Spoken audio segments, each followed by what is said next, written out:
that's how Chopin starts a new genre which we are going to talk about in my videos about all Chopin's music. Welcome everybody to today's episode about Rondo in C minor opus 1. The first ever piece published by Chopin. It doesn't mean that it's the first piece that Chopin composed, not at all. But it was the first that was published. Chopin was 15 years old, still a student in a high school in Warsaw, and he dedicated this piece to a wife of the rector of his high school. So a very important person. As I said, we open a new genre, a rondo. Maybe you remember, if you watched my other videos, that we already talked about rondo when I talked about some other pieces of music which Chopin didn't call rondos, but he used a rondo structure. For example, in Waltz Opus 42, or in his last movement of his third piano sonata, and some other pieces. But today we officially open a rondo. So we have to talk a little bit about this genre and the structure. The rondo as a genre was introduced and was definitely the most popular in the classical era. Mozart, Haydn and Beethoven. What do we read in Wikipedia about a rondo? Because I think it's very important to make this analysis. In a rondo form, a principal theme, sometimes called the refrain, alternates with one or more contrasting themes, generally called episodes, but also occasionally referred to as digressions or couplets. In Polish language, we use the latter form. Couplets, yes. The possible patterns in the classical period are ABA, well, ABA is not really a rondo, I think. ABACA, ABACABA. Is it difficult? Probably.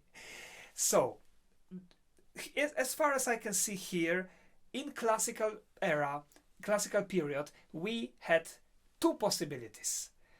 Part A, then different B, then part A as a refrain, then different C, and then again the refrain, part A, or part A as a refrain, part B as a second theme, part A again, then part C as a middle, then part A again, then again part B, the second theme, and again part A. I hope it is clear, even though I know that for some of you it's the first ever time that you've heard, especially not musicians. If you are a musician, you know what I'm talking about. Perhaps we can read here that the best known example of rondo form is Beethoven's Für Elise. It has ABACA structure. You can listen to it and you will see. The refrain is this one, right? And then we have B, which is this one. And then the C is this.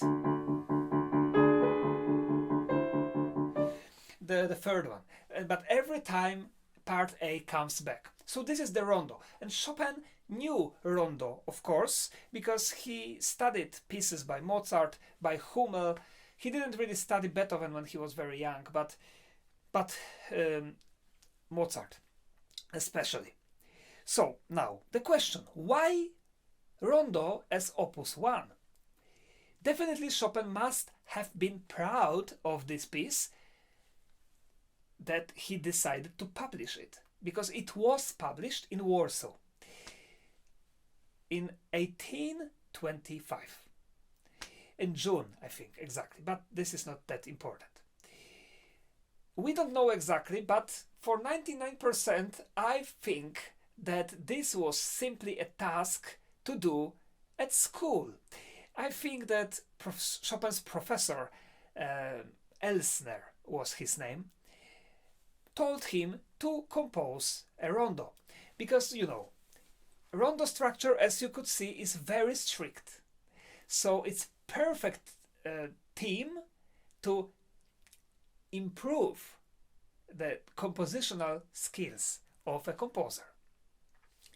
But we have to know, and we must have it in mind when we will analyze this piece, that when Chopin was 15, he still didn't finish or was not even halfway through his studies of harmony and contrapunct.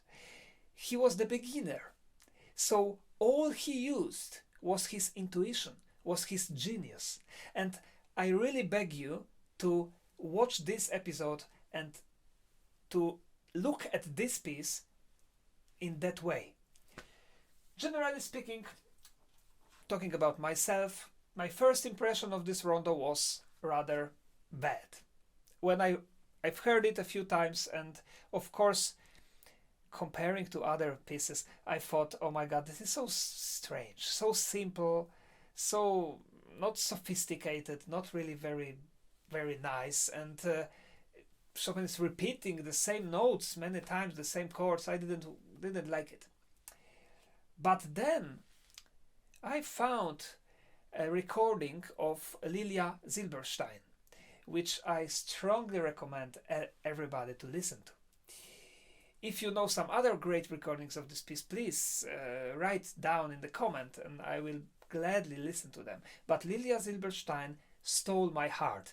When I listened to her interpretation, I thought, wow, this can be a great piece, depending on the interpretation. Then I sink into this music, and then my love towards this piece started to flourish. And now I'm really in love with this. And today I want to share with you my enthusiasm and my love to this piece, with a hope that you will also, at the end of this episode, you will also tell me or write me in the comment, oh my god, this piece is so underestimated. What a shame that it's not played more often. In fact, it's frankly forgotten. Of course, there is one thing we cannot do. We cannot look at this piece with other Chopin's music in our memory. Ballads. Chopin didn't know his ballads, his scherzos, his impromptus, his sonatas, his polonaises, nothing. This is 15 years old boy. But still, he writes a piece that lasts almost 10 minutes, maybe about 9 minutes.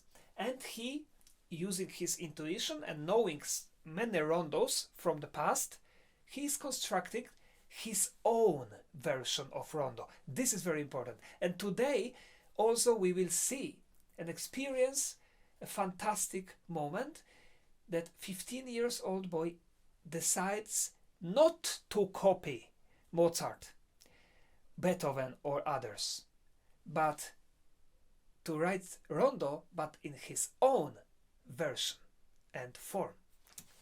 Okay, let's now listen to the refrain. So the main melody, the main theme of the rondo.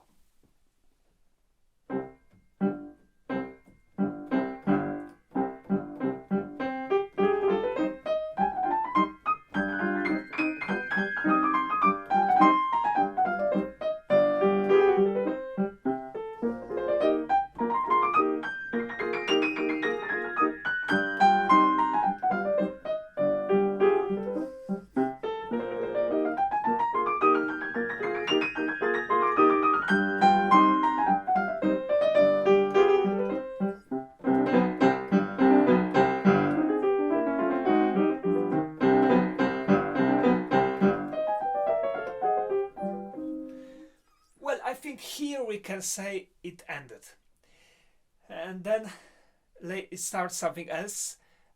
Not yet the couplet, not yet the episode, but a bridge. But we'll talk about it. Okay, so let's make a brief analysis. Or maybe a deep analysis, because that's why I'm here, right? This is probably the only analysis of this piece in the internet, I think. Correct me if I'm wrong, but never mind. That's why, because I'm aware of it and I feel all the responsibility for that, so I will do it as deeply as possible. Everything starts from something we can call introduction, but because it has a kind of thematic structure which Chopin is using later, it's very difficult to call it an introduction. But okay, let's call it an introduction. Very simple.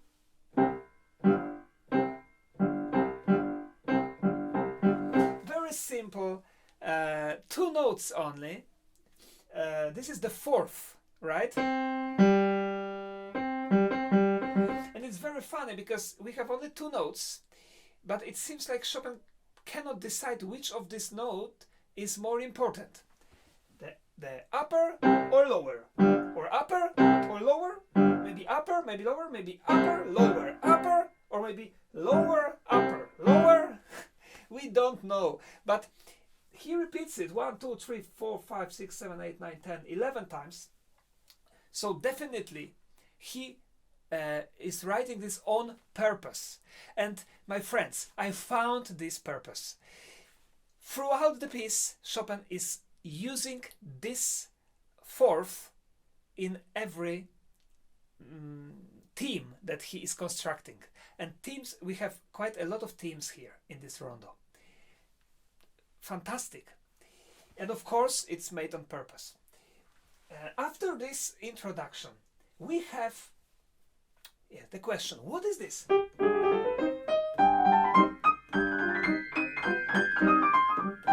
Well, if you are Polish, you probably know, or you feel. If you are not Polish, it's a little bit more complicated for you. But if you know this piece, the finale from his first piano concerto in E minor, and if you know that this is a Polish folk dance, Krakowiak, then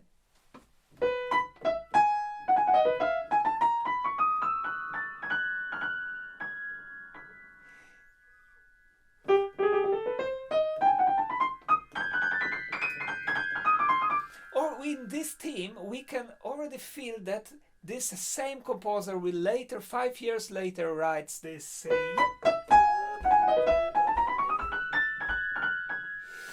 This Krakowiak. So this is our first theme, Krakowiak. It's very simply composed, but it's on purpose because Chopin wants to imitate folk music. Why simply? Because we have only 2 chords in the left hand.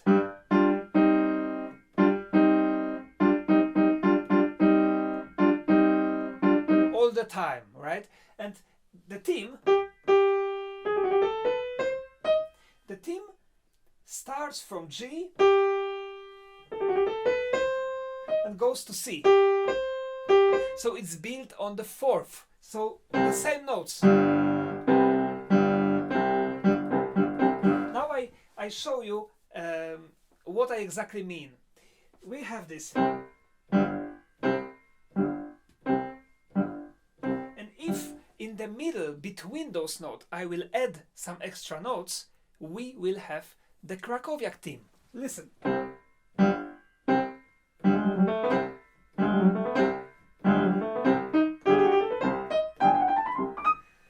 Genius! 15 years old. Fantastic. The construction of this first theme is very funny. It's similar to the scherzo from Chopin's 3rd piano sonata. If you listened to my analysis of this piece, you know what I'm talking about. If you don't, please do so. Find it on YouTube and check this one.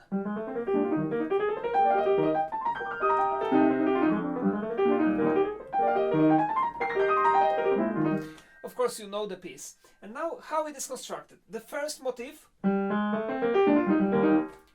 repeat it, repeat it. And I think in the analysis I compared this motif to the father, then the mother, and then the child. And here we have exactly the same thing. The father, mother, and the child. Then mother and father. Of course, the father is also in the higher register. But if I play it here, then here, and then here,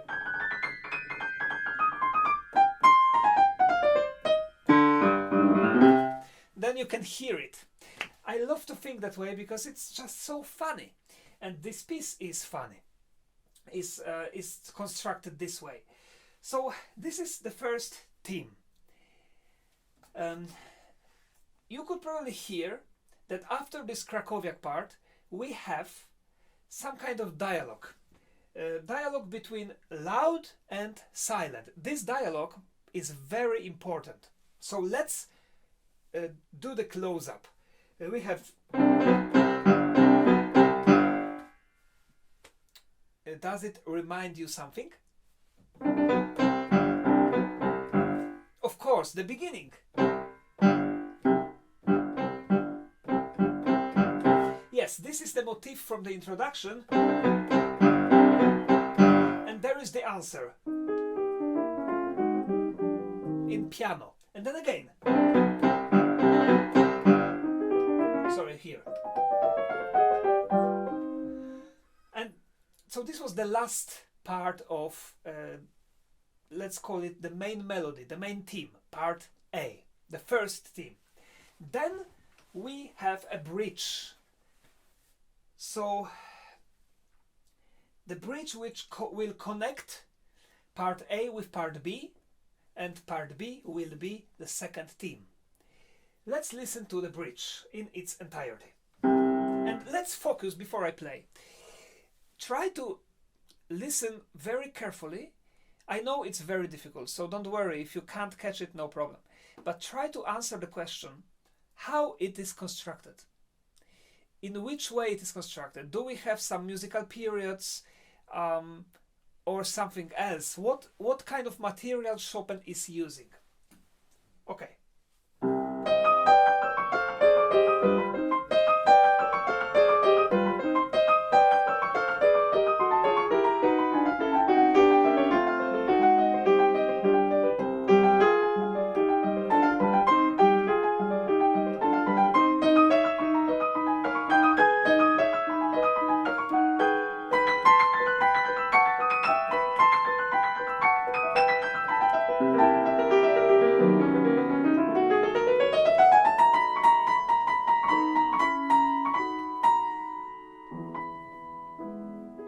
Okay, and here starts the second theme, but the theme which I fall in love with, and from this second theme I fall in love afterwards I fall in love with the whole rondo. But let's leave it. How it was constructed? Musical periods? No. Sequences. This is very unusual for Chopin. But now listen, Chopin is 15 years old. He didn't yet meet Konstancja Gładkowska, opera singer with whom he fell in love a few years later. Of course, he started to listen to some operas, but he was not so educated yet with this opera singing. Later, as we know already, Chopin will be using a lot this way of constructing phrases, but in this piece, when he wants to construct a bridge, he don't really know how to do it. So he is using sequences, repeating the same motifs. And now listen again and with my explanation. This is the motif. Repeat it second time. Repeat it third time and then chromatically going down.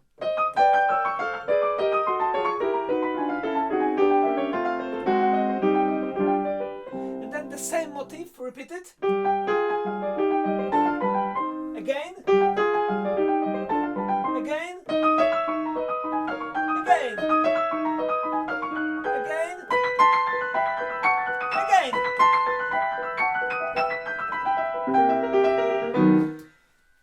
much? Yes, definitely. But was it Chopin's fault? Not really. He didn't know how to do it in another way. Of course, he wanted to construct a bridge, and this was the easiest way for him. So he did it like that. But don't blame him. He was only 15, and I think it's very good music anyways. Okay, so, but now another genius moment. Chopin, 15 years old Chopin, wants to show to the world the beauty of his soul. So he constructed a very warm, beautiful melody as a second theme of the rondo. So there will be a theme which is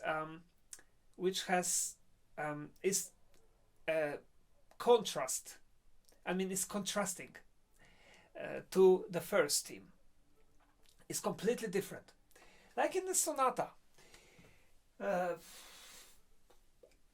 But genius Chopin is preparing us for this theme. We don't know this theme yet. You don't know it. Maybe some of you don't know it at all. I don't know. But let's say you don't. And then Chopin is preparing. So it is like a flower about to flourish, this second theme. And Chopin is building atmosphere, and he is building up the tension. Another very beautiful comparison is in the mountains. I love the mountains and I love to hike. So for me it's very good. When we hike for the first time, let's say we want to reach some high point, some peak. We've never been there before.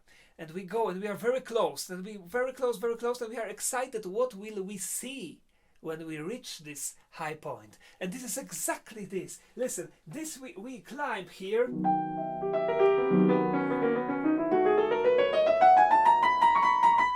And this is what we see. Listen.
That's the end of second theme.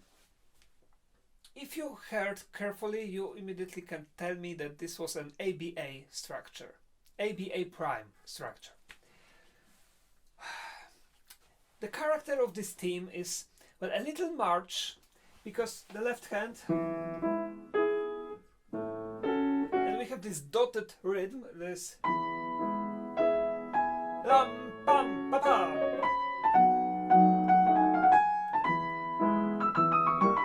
So we can hear, of course, it's a singing melody, but also we can feel that this composer in 20 years or 15 years will write great polonaises, the patriotic music and the heroic music a little bit. This is a little like this, but what I want to show you, especially in part B, we hear the march.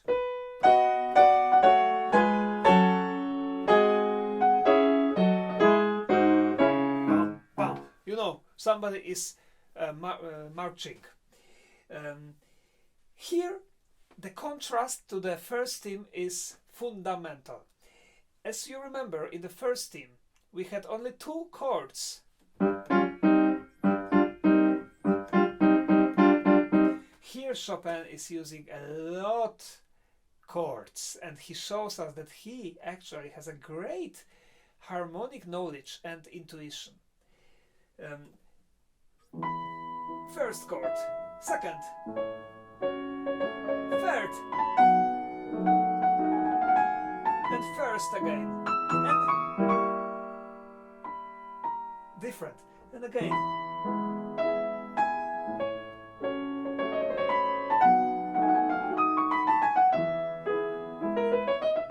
This is repeated again. Then we have this middle march section.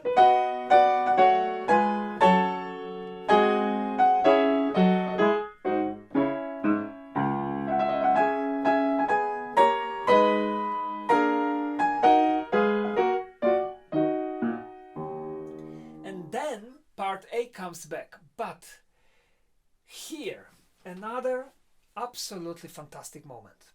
The accompaniment of the left hand is changing.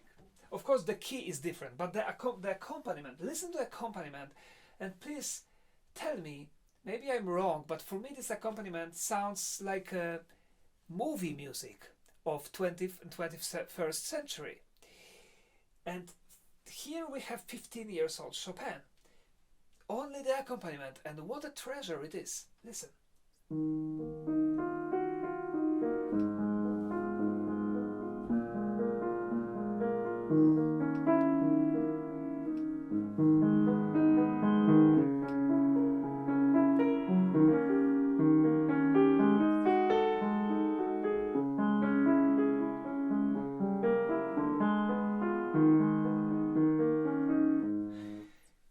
Beautiful. And this is the accompaniment to the main melody that we've heard before of the second theme. And now the last thing. The second theme starts with the motif.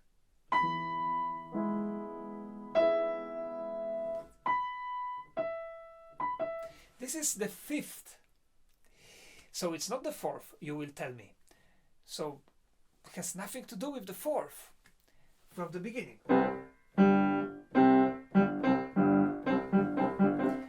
Not really, my friends.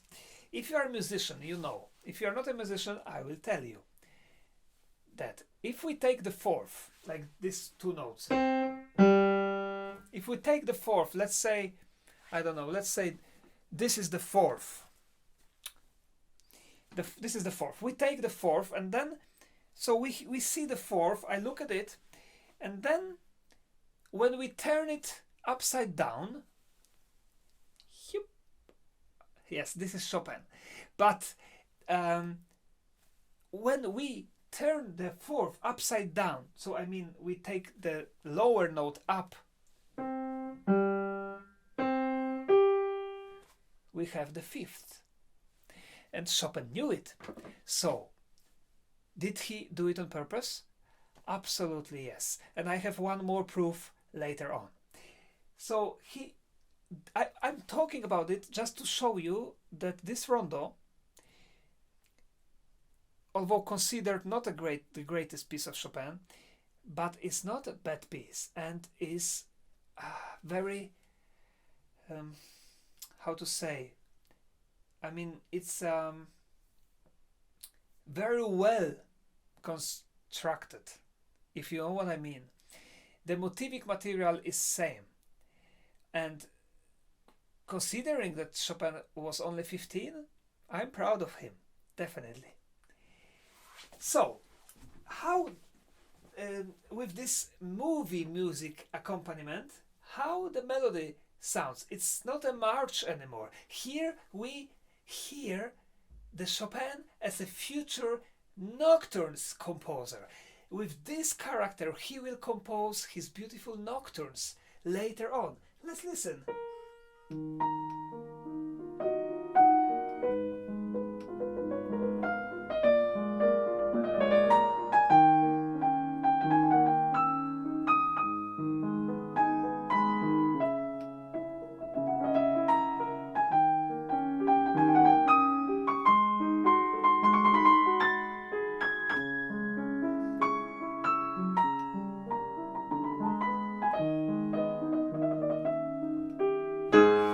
suddenly we have, well, there is not forte written here, but it's a tempo and con fuoco, means with fire. So suddenly we have part C. And this will be this so-called episode, as far as I remember. Episode, digression, or couplet. Part C. So it's already a little different, right? A, B, C. This episode, this couplet, is rather long. I will play it for you now in its entirety. It's virtuoso, quite difficult. We can judge Chopin's pianism, Chopin's technical skills when he was 15 by this piece. Because of course he wants to show off here, right? And again, I want you to listen carefully, and I want you to see that this part C is also constructed using sequences. Very unusually for Chopin. That's why this piece doesn't really sound like Chopin. The whole section C is using repeated sequences. First I will play, then I will show you.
Part A,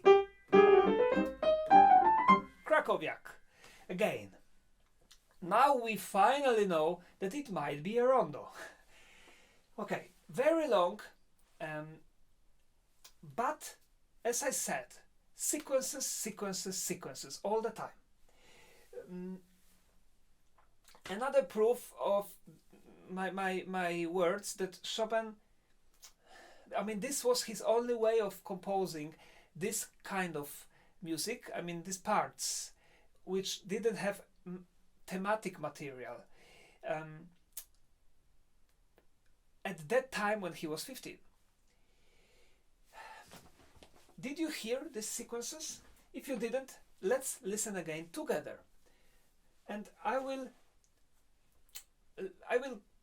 put numbers to these sequences so that we can see how many different sequences he is using. Do you know what I mean by saying a sequence? Sequence, I mean repeated, the same motifs repeated in sequences.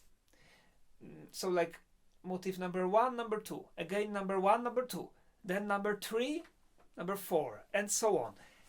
No contrapunctal work, because Chopin didn't study contrapunct yet. He didn't know. So listen, motif number 1. So we will put numbers to the motifs. Okay, motif number 1.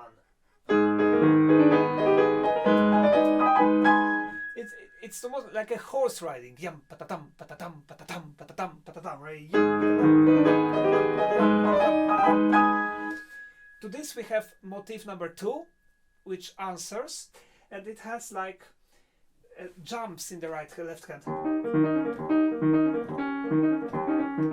It's not easy to play. Chopin had a good technique here.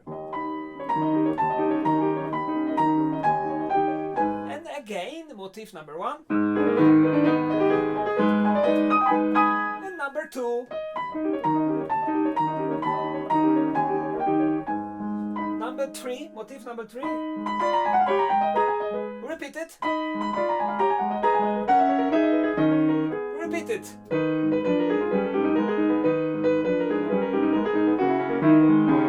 Motif number 4. This motif is like when we have these hands, one over another one.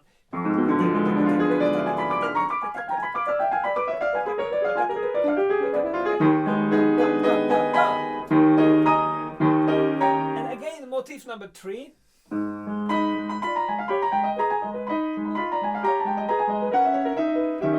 Repeat it.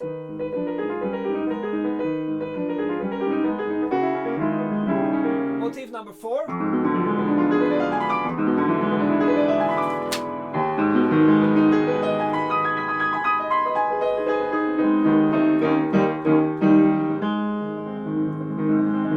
Now there is a new section, also sequences, and new motif number 5, and this is also very, well, I don't want to say badly written, but very easy written. I mean, this is the written by repeating very simple motif all the time. Listen, this motif. Repeat it. Repeat it. Repeat it. 4 times. Listen. And then the new melody. So motif number 6.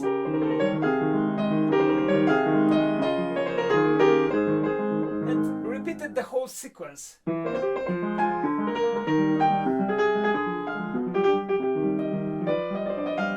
Melody. And here we have the bridge which ends the couplet and connects this episode to the main refrain, the main theme.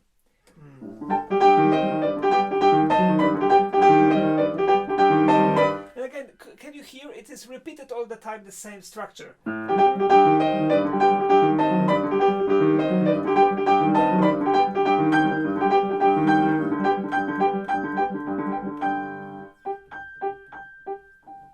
And then we have finally part A.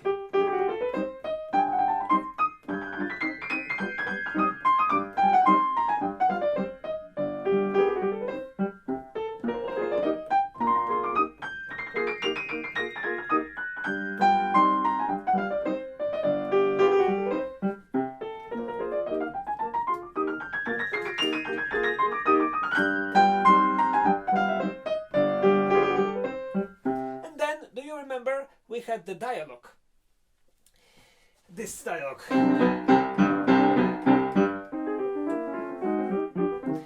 Now we will also have this dialogue, but here Chopin shows us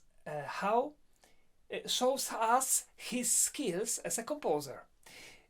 He's playing with these motifs, with the dialogue motif.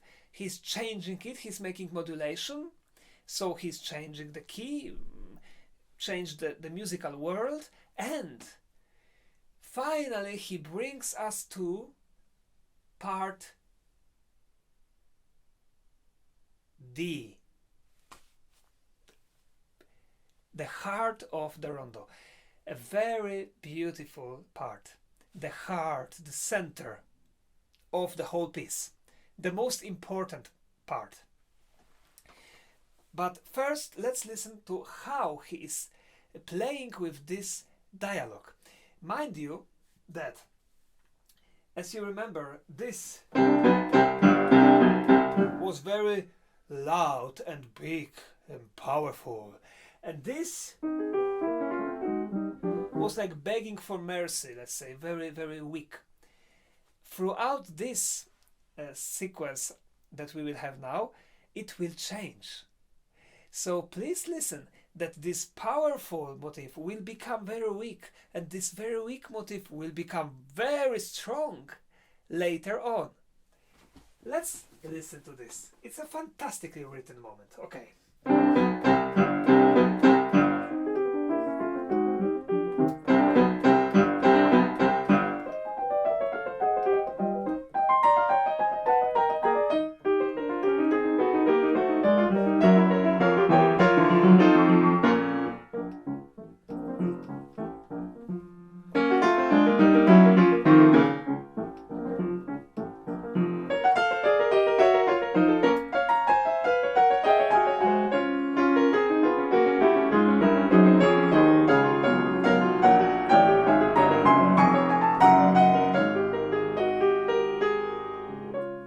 And we have the new melody. So Chopin is so generous in this piece. Only 15, and he wants to show to the world his beautiful melodies. We can immediately say that this young man will in the future write fantastically beautiful melodies. Let's listen to the heart of the piece.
Second theme.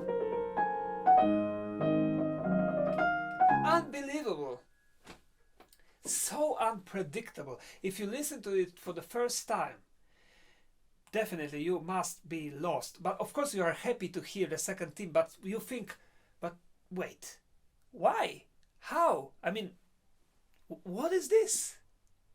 So, okay, let's go back a little. So we had, starting from the beginning, we have first theme, then we had the bridge, then we had second beautiful theme, then we had the couplet, so we had the virtuoso part, part C. Then we come back to A as the Rondo theme, and we should have B as a second theme, but instead we have the heart of this Rondo. So we have the beautiful part. If you know, now we are going to analyze this heart. So we will, we are making a surgery now.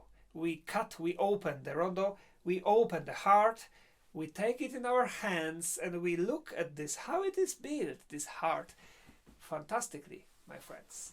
First of all, the first two notes. I know, you already know what I want to say.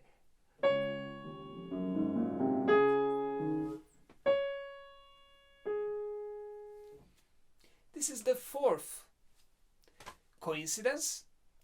I don't think so. Fantastic. 15 years old. So all the themes are constructed in the fourth or the fourth upside down, as the second theme was. This theme is very melodic.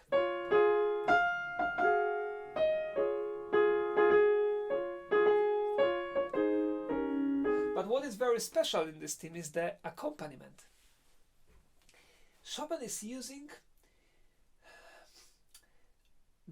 well, let's say the fourth kind of accompaniment in only one piece. What the accompaniment is just the pure scale. Listen.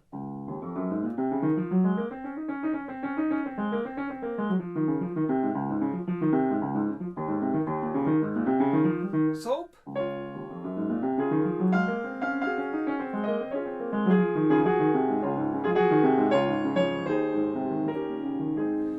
fantastic. Let's go back a little and let's see how many different accompaniments Chopin was using.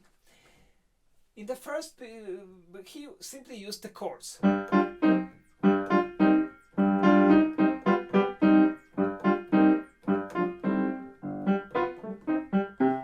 Then, in the second theme, also chords, but well, this we can say is the same kind of accompaniment. Okay, this is still the same, but in different character. But then we have this nocturno like.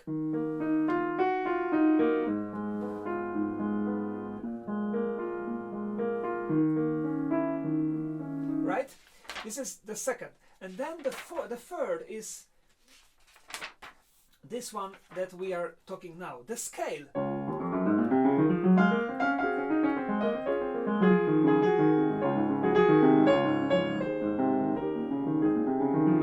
And this is actually a musical period. So this was the first phrase, and then the second phrase is very funny because the right hand takes the scale from the left hand and is playing with this scale, having fun. Listen, the second phrase.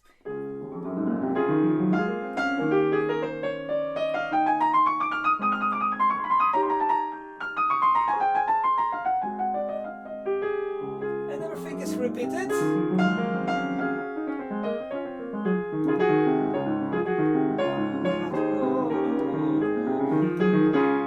And then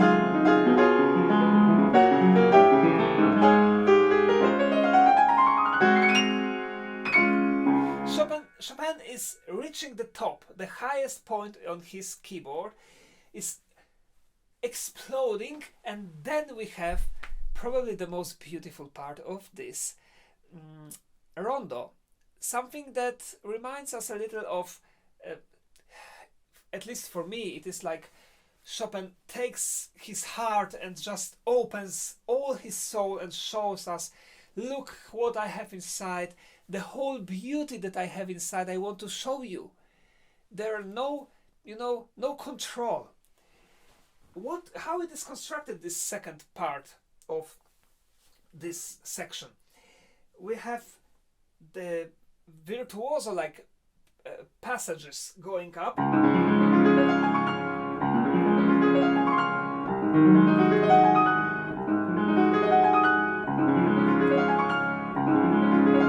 And then on the top of it, we have a singing like melody that comes straight to our hearts, I think, if it's played well. So let's listen to this again. And it is repeated twice, and the second time, piano, like an echo. Listen.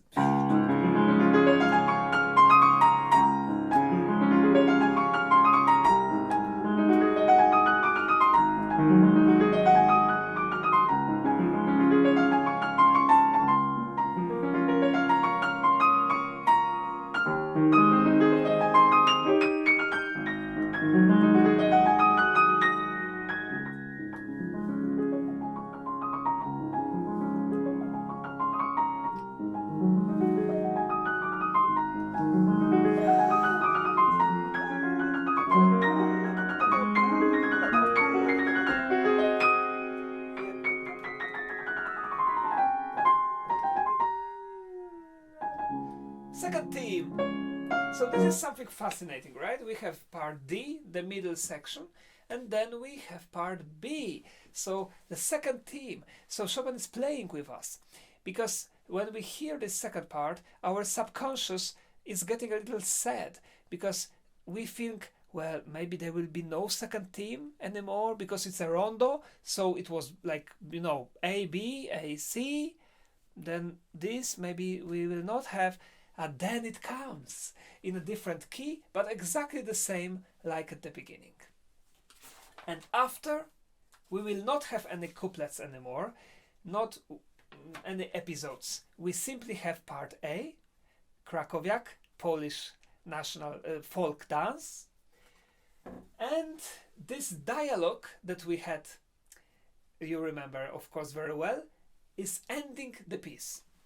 Also in a funny way, because again this strong motif becomes very weak, and this weak becomes very strong.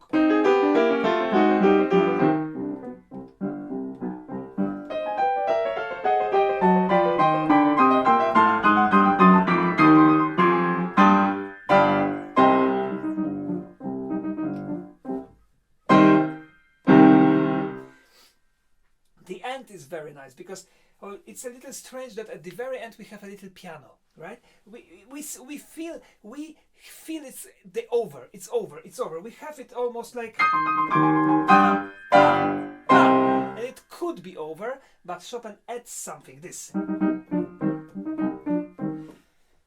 But what we hear in the right hand is not really important. What is really, really important is the left hand.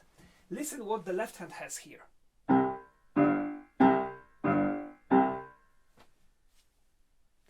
Genius. Yes, it was exactly the beginning of the Rondo. I'm sure you didn't know that, and I'm very proud of it.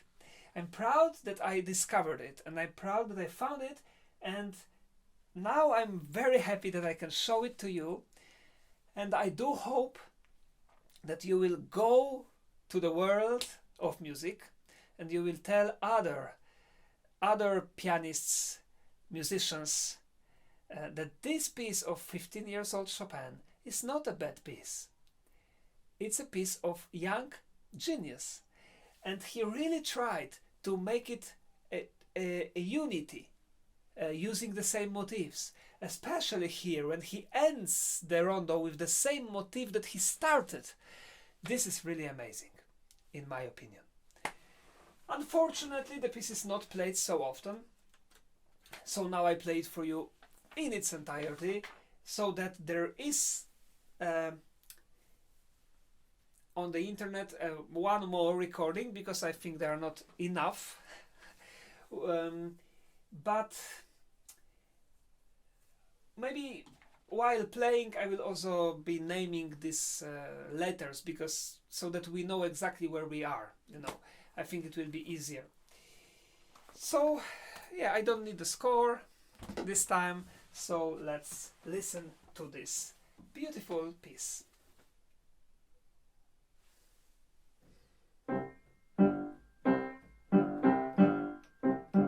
Part A.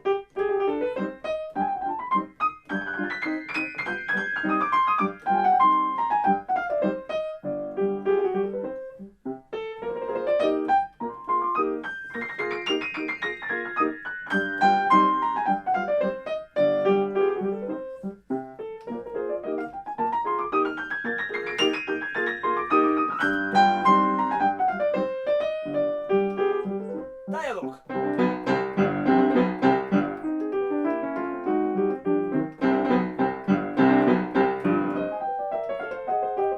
The bridge.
the episode, so part C.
Part A.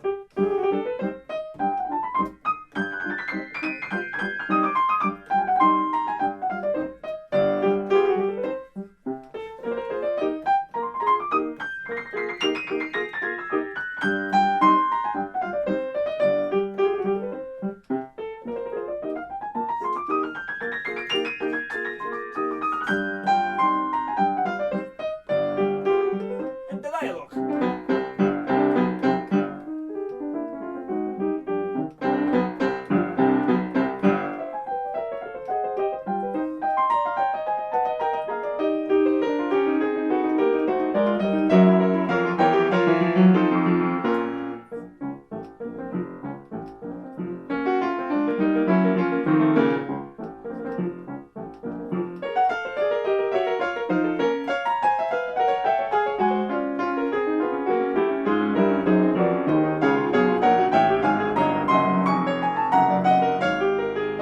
And the heart of the piece, part D.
And the second theme, part B.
And that's it. Thank you for watching until now. And as I said, we started the rondo genre. Chopin wrote actually 5 rondos. 3 rondos for solo piano and 1 rondo for 2 pianos, which he never published, and 1 rondo for piano and orchestra, Rondo alla Krakowiak.